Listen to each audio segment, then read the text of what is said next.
தொழுது அவைக்கு இந்த எளியவளின் பணிவான வணக்கத்தினை உரித்தாக்குகின்றேன். அரிது அரிது மானடராய் பிறத்தல் அரிது, அதனினும் அரிது கூன் குருடு செவிடின்றி பிறத்தல் அரிது, அதனினும் அரிது தமிழகத்தில் பிறக்கும் வாய்ப்பு கிடைத்தல் அரிது, அதனினும் அரிது கொங்கு மண்டலத்தில் படிக்கும் வாய்ப்பு கிடைத்தல் அரிது. கொங்கு என்றால் தேன். அந்த தேனுக்கு இணையான அறிவு செல்வத்தை மாணவர்களுக்கு தேடி தேடி வழங்குவதில் தமிழகத்தில் முன்னணி வகிப்பது நமது விஎஸ்பி பொறியியல் கல்லூரி என்பது மிகையாகாது. ஆம் மாணவ செல்வங்களே, அத்தகைய கல்லூரியின் வேலைவாய்ப்பு அறிக்கையினை வெளியிடும் நிகழ்விற்கு வந்திருக்கும் அனைவரையும் வருக வருக என வரவேற்பதில் உளமாற மகிழ்ச்சி அடைகின்றோம். வாழ்க்கை புத்தகத்தில் வைர எழுத்துக்களால் பதிக்கப்பட வேண்டிய நாட்கள் கல்லூரி நாட்கள். பொல்லாத உலகை பற்றி கல்லாமலே கற்பதும் பேசும் பெற்றியையும் பழகும் பண்பினையும் அறிவின் ஆற்றலையும் அன்போடு அளிப்பவை அந்த நாட்கள். எங்கள் கல்லூரியின் ஒவ்வொரு மாணவ செல்வமும் இந்த சமூகத்தில் வைரமாய் ஜொலித்திட எங்கள் கல்லூரி என்றும் துணை நிற்கும்.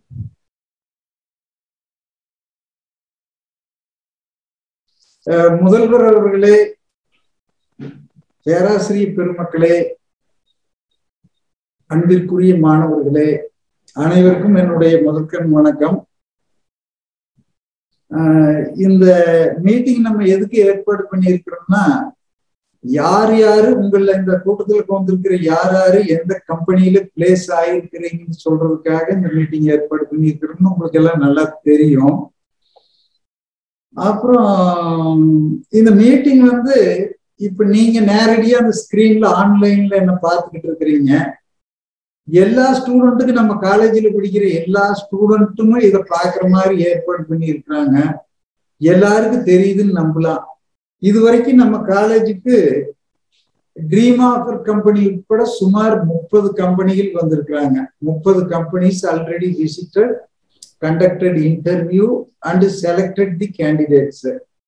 இது வரைக்கும் 1118 ஆஃபர் கொடுத்துருக்குறாங்க. 1118 ஆஃபர் கொடுத்துருக்குறாங்க. நம்ம காலேஜில் பில்லிங் அண்ட் எலிஜிபிள் ஸ்டூடெண்ட்ஸ் 642 பேர் இருக்கிறீங்க. கோயம்புத்தூர்லயும் கரூர்லயும் சேர்த்து 2 காலேஜ்லயும் கம்பைண்டா இந்த வருஷம் டிரைவ் நடத்திட்டோம். 642ல 533 பேர் பிளேஸ் ஆயிட்டீங்க. 109 பேர் பிளேஸ் ஆக வேண்டியது இருக்குது. இந்த 109 பேர்லயுமே 2-3 கம்பெனிங்க இன்டர்வியூவை நடத்திட்டு இன்னும் ரிசல்ட் அனௌன்ஸ் பண்ணாம இருக்கிறாங்க. அதுல Wipro talent hunt, tech Mahindra, TCS digital, அப்புறம் இன்னும் சில கம்பெனிகள்லாம் ரிசல்ட் சொல்ல வேண்டியது இருக்குது. அதுல அந்த 109 பேர் இருக்கலாம். அல்லது அந்த 109 பேருன்னு இன்னும் இனிமேல் வர்றது 30க்கும் மேற்பட்ட கம்பெனிகள், 30ல இருந்து 40 கம்பெனிகள் இனிமேல் வரும். 30ல இருந்து 40 கம்பெனிகள் வரும். 40 கம்பெனிகள்ல ஏதாவது ஒரு கம்பெனியில் பிளேஸ் ஆயிடலாம். இங்க 109 பேரை நான் பிளேஸ் பண்ணி விட்டுறேன். ஆக நம்ம காலேஜினுடைய பிளேஸ்மெண்ட் இந்த வருஷம் 100% இருக்கும். இப்ப 85% இருக்குது. என்னுடைய சந்தோஷத்தை இந்த நேரத்தில் தெரிவிச்சுக்கிறேன். அப்புறம் இந்த பிளேஸ் ஆகாத 100 பசங்களும் சில பேருக்கு வருத்தம் இருக்கும். வருத்தப்படாதீங்க. அதுக்கு இப்ப இந்த சமயத்துல ஒரு கதை நான் சொல்றேன். ஒருத்தர் ஒரு குதிரை வச்சு அந்த குதிரையை வாடகைக்கு விட்டுட்டு இருந்தாரு. இந்த கதை நீங்க சில பேர் கேட்டிருப்பீங்க, நானே கூட சொல்லி இருக்கலாம். ஒரு குதிரை வச்சிருக்கிறாரு, அந்த குதிரையை வாடகைக்கு விடுறாரு. அந்த வாடகையை வச்சுட்டு அந்த குடும்பத்தை நடத்துறாரு, குழப்பம் நடத்திட்டு இருந்தாரு. அவர் தினமும் அந்த குதிரை கொண்டு போய் மலையடிவாரத்தில் இருக்கிற காட்டுல மேய விட்டுருவாரு. அப்புறம் இப்படியே மேய விட்டுக்கிட்டு இருந்தவர் ஒரு நாள் போய் பார்த்தா, சாயங்காலம் அந்த குதிரை பிடிச்சிட்டு வரலான்னு போய் பார்த்தா அந்த குதிரை காட்டுக்குள்ள ஓடி போச்சு.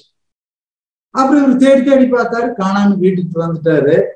வந்த போது என்னாச்சுன்னா, அந்த ஊர்க்காரரெல்லாம் இந்த செய்தி கேட்டு, அப்ப நீ ஒரு குதிரை வச்சு அதுல மூலமா வர்ற வருமானத்தை வச்சு குடும்பம் நடத்திக்கிட்டு இருந்தீ, இப்படி அதுவும் ஓடி போச்சு, உனக்கு ஒரு கெட்ட நேரமாப்பான்னு கேட்டாங்க ஊருக்கு இருக்கிறவங்க எல்லாம்.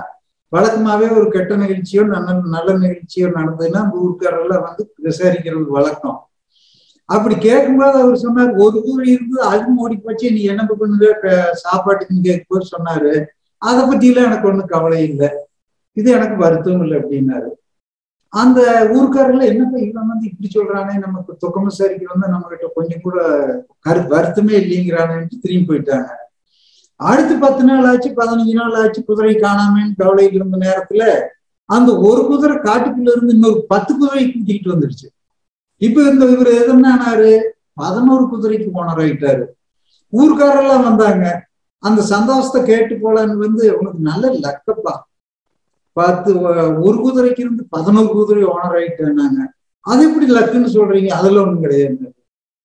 அப்படி என்ன இந்த ஆளு துக்கம் மெசாரிக்கு போனாலும் எனக்கு துக்கம் இல்லைங்கிறாரு, லக்குன்னு நல மெசாரிக்கு போனாலும் நலம் இல்லைங்கிறாரு அப்படின்ட்டு ஒரு மாதிரியான நல்லாட்டுன்னு போயிட்டாங்க. அப்புறம் அந்த 11 குதிரையில ஒரு சண்டி குதிரை இருந்தது. அந்த குதிரையில இந்த குதிரைக்காரர் பையன் குதிரை ஏறி பழகிறோம்னு ஏறினாரு. ஏறினும் போது என்னாச்சு, அந்த குதிரை கொண்டு போய் கீழே தள்ளி காலம் முடிச்சு, காலம் முறிச்சோன்னு ஊருக்காரர் மறுபடியும் வந்தாங்க. அடவே நீங்க ஒரு பையன் வச்சிருந்து அவனுக்கு கால் முறிச்சு வச்சே நொடியே போயிட்டானா. அதனால எனக்கு கவலை இல்லையா, அட என்னடா இப்படி சொல்றானு போயிட்டாங்க. அப்புறம் இதுக்கு இடையில அந்த நாட்டுக்கும் இந்த குதிரைக்காரர் வசிக்கிற நாட்டுக்கும் பக்கத்து நாட்டுக்கும் இடையில போர் மூண்டுச்சு. அந்த நாட்டு அரசன் என்ன பண்ணாரு, இந்த நம்ம நாட்டில் இருக்கிற நல்ல திடகாத்திரமான இளைஞரை எல்லாம் போர் வீரனா சேர்த்துக்கான்னு சொன்னாரு. இப்ப இந்த தளபதி என்ன பண்ணாரு, நாட்டில் இருக்கிற நல்ல திடகாத்திரமான இளைஞர்களை எல்லாம் போர் படையில் சேர்த்துறதுக்காக கிராமம் தேடி பிடிச்சிட்டு போயிட்டாங்க. இந்த குதிரைக்காரர் பையனுக்கு கால் முறிஞ்சு கிடக்கும் போது இவர் வந்து கால் முறிஞ்சு கிடக்குன்னு படையில் சேர்த்துக்கல. போர் நடந்தது. அந்த போர்ல என்ன ஆச்சுன்னா, அந்த சண்டைக்கு போன பல பேரு இறந்து போயிட்டாங்க, கை கால் ஊனமாயி போச்சு. இந்த குதிரைக்காரர் பையன் மட்டும் எந்த விதமான ஊனமும் இல்லாம தப்பிச்சுக்கிட்டாரு. இந்த கதையிலிருந்து என்ன தெரிய வருது அப்படின்னா, ஒரு சின்ன மகிழ்ச்சி வந்தாலும் துன்பம் வந்தாலும், ஒரு பெரிய துன்பமோ சின்ன துன்பமோ எது வந்தாலும் நம்ம அதை பெருசா எடுத்துக்க வேண்டியதில்லை. அதுக்கு பின்னாடி நல்லது நடக்கும், அதை விட நல்ல நல்ல விஷயங்கள் நடக்கும்ங்கிறத நம்ம கருத்துல எடுத்துக்கணும். இது 1வது வரும். இதுக்கு வந்து ஆபிரகாம் லிங்கன் பெரிய உதாரணம். அவர் வந்து வக்கீலுக்கு படிச்சவர், முதல்ல வக்கீல் தொழில் பண்ணாரு, அப்புறம் வந்து பிசினஸ் பண்ணாரு, அப்புறம் ஆர்மியில் சேர்ந்தாரு. எல்லாமே தோல்வியவருக்கு. அதுக்கடுத்து எலெக்ஷன் நின்னாரு, எம்எல்ஏ எலெக்ஷன்ல தோத்தாரு, எம்பி எலெக்ஷன்ல தோத்தாரு, கவர்னர் எலெக்ஷன்ல தோத்தாரு, அதுக்கடுத்து வைஸ் பிரசிடென்ட் எலெக்ஷன்லயும் தோத்தாரு. கடைசியில விடாத முயற்சி பண்ணாரு. கடைசியில அமெரிக்காவுடைய பிரசிடென்ட் எலெக்ஷன் நின்னாரு, அமெரிக்க பிரசிடென்ட் எலெக்ஷன்ல ஜெயிச்சிட்டாரு. அமெரிக்காவில் இருக்கக்கூடிய பெஸ்ட் பிரசிடென்ட்ஸ்ல ஒன் ஆஃப் தி பெஸ்ட் பிரசிடென்ட்ஸா அவர் வந்து ரூல் பண்ணாரு. பெரிய பெரிய பிரச்சனைகளை எல்லாம் ரொம்ப டிப்ளமேட்டிக்கா ஹேண்டில் பண்ணாரு. அருமையான பிரசிடென்ட், அமெரிக்க பிரசிடென்ட் பேர் எடுத்தாரு. அதனால இன்னைக்கு வந்து இந்த பிளேஸ்மெண்ட்ல உங்க பேர் இல்லாத 100 பேர், கவலையே படாதீங்க. இந்த குதிரைக்காரருக்கு மாதிரி நன்மை வரும். உங்களுக்கு எல்லாம் இதை விட அதிகமான சேலரியில பெஸ்ட் ஆஃபர் வரும். ஒரு துளியும் கவலைப்பட வேண்டாம்னு இந்த நேரத்துல கேட்கிறேன். இதுல வந்து 6 ஆஃபர், 6 ஆஃபர்ஸ் 5 ஸ்டூடெண்ட்ஸ் கிடைச்சிருக்குது.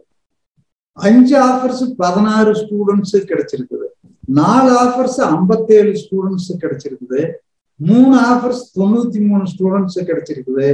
2 ஆஃபர்ஸ் 122 ஸ்டூடெண்ட்ஸ் கிடைச்சிருக்குது. ஒரு ஆஃபர் 240 பேரு கிடைச்சிருக்குது. ஆக 533 பேர் நீங்க பிளேஸ் ஆகிட்டீங்க. ஒரு ஆஃபர் டு 1 to 6 ஆஃபர்ஸ் வாங்கினவங்க 533 பேர் இருக்கிறீங்க. அந்த விவரங்களை எல்லாம் இப்ப உங்க பிளேஸ்மெண்ட் ட்ரெயினர்ஸும் 2 காலேஜினுடைய வைஸ் பிரின்சிபால்களும் இந்த நான் பேசி முடிச்சதை உங்களுக்கு யாரு என்ன எத்தனை ஆஃபரு எந்தெந்த கம்பெனிங்கிற சொல்லுவாங்க. அடுத்து சேலரி பொறுத்த வரைக்கும் இந்த வருஷம் எல்லா கம்பெனியுமே 4 lakh சேலரி கொண்டு வந்துட்டாங்க. நீங்க இந்த 533 பேருக்கும் சுமாரா 4 லட்சம் சம்பளம் கிடைக்கும். அதுல வந்து 2 பேர் 9 லட்சத்துல பிளேஸ் ஆயிருக்கிறீங்க. அது நீங்க யாருன்னு தெரிஞ்சிருக்கும். மாசம் 75,000 ரூபாய் சம்பளத்துல 9 லட்சத்துல 2 பேர் பிளேஸ் ஆயிருக்கிறீங்க. 7.5 லட்சத்துல 16 பேரும் 6.5 லட்சத்துல 14 பேர் பிளேஸ் ஆயிருக்கிறீங்க. மீதி எல்லாருமே கிட்டத்தட்ட 4 லட்சம் ரூபாய் சேலரியில பிளேஸ் ஆயிருக்கிறீங்க. இப்ப நம்ம தமிழ்நாட்டுல engineering colleges and deemed universities 500க்கு மேல இருக்குது. இன்னைக்கு தேதியில் பாதி க்ளோஸ் பண்ணிட்டாங்க, 100கணக்கில் க்ளோஸ் பண்ணிட்டாங்க. அதெல்லாம் எங்க இருக்குது? சென்னையில் இருக்குது, கோயம்புத்தூர்ல இருக்குது, மதுரையில் இருக்குது, திருச்சியில் இருக்குது, எல்லா கார்பரேஷன்லயும் இருக்குது. நம்ம காலேஜ் எங்க இருக்குது? சொலாம்பாளையத்துல இருக்குது, கார்பையம்பாளையம்ங்கிற கிராமத்துல இருக்குது. இந்த கம்பெனிகள்லாம் அங்கெல்லாம் போகல. கோயம்புத்தூர்ல இருக்கிற காலேஜ்லயோ சென்னையில் இருக்கிற காலேஜுக்கோ போகல. நம்மளை விட ஒரு 10 காலேஜ் வேணா நம்மளோட பெட்டர் பிளேஸ்மெண்ட் இருக்கலாம். இந்த அளவு எந்த மெட்ரோபாலிட்டன் காலேஜ்லயுமே பிளேஸ் பண்ணல, எக்ஸப்ட் ஒரு 10 காலேஜஸ் எடுத்துக்கலாம், எங்கேயும் பிளேஸ் பண்ணல. அதே மாதிரி காலேஜ் நடத்துறவங்க அரசியல்வாதிகள், இன்னைக்கு இருக்கிற மந்திரிகள் நடத்துறாங்க, முன்னாள் மந்திரிகள் நடத்துறாங்க. இன்னைக்கு இருக்கிற தொழிலதிபர்கள் இல்லையா, செட்டிநாடு, ராம்கோ, இது மாதிரி இருக்கிற பல தொழிலதிபர்கள் காலேஜ் நடத்துறாங்க. எங்கேயுமே அந்த மாதிரி எல்லாம் சக்சஸ்ஃபுல்லா பிளேஸ்மெண்ட் பண்ணவே முடியல. ஆனா நம்ம அந்த மெட்ரோபாலிட்டன் சிட்டி தொழிலதிபர்கள், அரசியல்வாதிகள், ஏன் வைஸ் சான்சலர்கள் பல பேர் நடத்துறாங்க, யாருமே பண்ண முடியாத சாதிச்சிருக்கிறோம். அப்படி சாதிச்சதுக்கு காரணம் என்னன்னா நீங்க தான், நம்ம மாணவர்கள், நம்ம ஆசிரியர்கள், நம்ம வைஸ் பிரின்சிபால், அதுக்கடுத்து முக்கியமா பிளேஸ்மெண்ட் ட்ரெயினர் மோகனப்பிரியா பூபதி, இது எல்லாம் விட இன்னொருத்தர் முக்கியமானவர் இருக்கிறார். அவர் யாரும் உங்களுக்கு தெரியும், ஆனா வெளிச்சத்துக்கு வரமாட்டாரு, உங்க கண்ணுக்கு தெரிஞ்சிருக்க மாட்டாரு. உங்க செக்ரட்டரி, அவர் எடுத்த 10 வருஷத்தினுடைய உழைப்பு தான் இன்னைக்கு கனியா 1000க்கு மேற்பட்ட ஆஃபர் ஒரே தடவையில் வந்திருக்குது. அதனால இந்த வெற்றிக்கு காரணம் உங்க செக்ரட்டரி, உங்க principal, vice principal, placement trainers, உங்க ஒவ்வொரு ஹெச்ஓடியும், ஒவ்வொரு டீச்சரும். இதுக்கு மேல உங்க உழைப்பு தான் காரணம். நீங்க இல்லாம இந்த அளவுக்குல பிளேஸ்மெண்ட் வராது. நீங்க நைட்டெல்லாம் போந்துக்கிட்டு தளராம முயற்சி எடுத்தது அது காரணம். இந்த நேரத்துல உங்களுக்கு எல்லாம் நன்றி சொல்றதுக்கும் வாழ்த்துறதுக்கும் நான் கடமைப்பட்டிருக்கிறேன். ஸ்டூடெண்ட் பிராண்டட் காலேஜ் தேடி தேடி போய் சேர்றாங்க. எப்படி ரேமன் துணி எடுக்குமோ, ராலி ஃபேன் வாங்குவீங்களோ, டெக்ஸ்மோ மோட்டார் வாங்குவீங்களோ, அந்த மாதிரி பிராண்டட் ஐட்டம், பிராண்டட் காலேஜ் தேடி தேடி போறாங்க. நம்ம 2 காலேஜும் ஒன் ஆஃப் தி பிராண்டட் காலேஜில் ஒரு காலேஜா மாறிட்டு தமிழ்நாடு. பிராண்டட் இன்ஜினியரிங் காலேஜில் 2 காலேஜுமே வந்திருக்கு. 2 காலேஜ்லயுமே சீட்டு தேடி தேடி பசங்க சேர்ந்துட்டாங்க கவுன்சிலிங்லயே. அதனால நம்ம உழைக்கிற உழைப்பு நல்லா வந்துட்டு இருக்குது. உங்களுக்கு இப்ப பிளேஸ் ஆனவங்களுக்கும் பிளேஸ் ஆக போறவங்களுக்கு வாழ்த்துக்களை சொல்லிக்கிறேன். நீங்க எல்லாம் தன்னம்பிக்கையோட நேர்மையா விடாமுயற்சி பண்ணுங்க, கஷ்டத்தை பொருட்படுத்தாம பண்ணுங்க. நீங்க எல்லாம் கண்டிப்பா எதிர்காலத்தினுடைய சத்யாநாதலாகவும் சுந்தர் பிச்சையாவும் வந்துருவீங்க. வரணும்னு ஆசைப்படுறேன், வரணும்னு நான் வாழ்த்துறேன். தேங்க்யூ, நன்றி, வணக்கம். Good morning once again. Yes. Before delivering the placement offers, let me thank our most respected Chairman Sir, Vice Chairman Sir and Secretary Sir for their continuous efforts to bring top companies to our institution and make our students to get place. Bringing many companies in the first lot and get more than 1,100 offers, it's not a small thing. It's a very big thing, and it is a miracle. As Sir told, we have created a history in this year. K. Divya belongs to CSE department of Karur campus, placed in 6 companies: DXC, Cognizant, Capgemini, Wipro, TCS, and Quest Global. Sangavi Priya belongs to ECE department of Coimbatore campus, placed in 6 companies: DXC, CTS, Capgemini, Wipro, TCS, and Quest Global.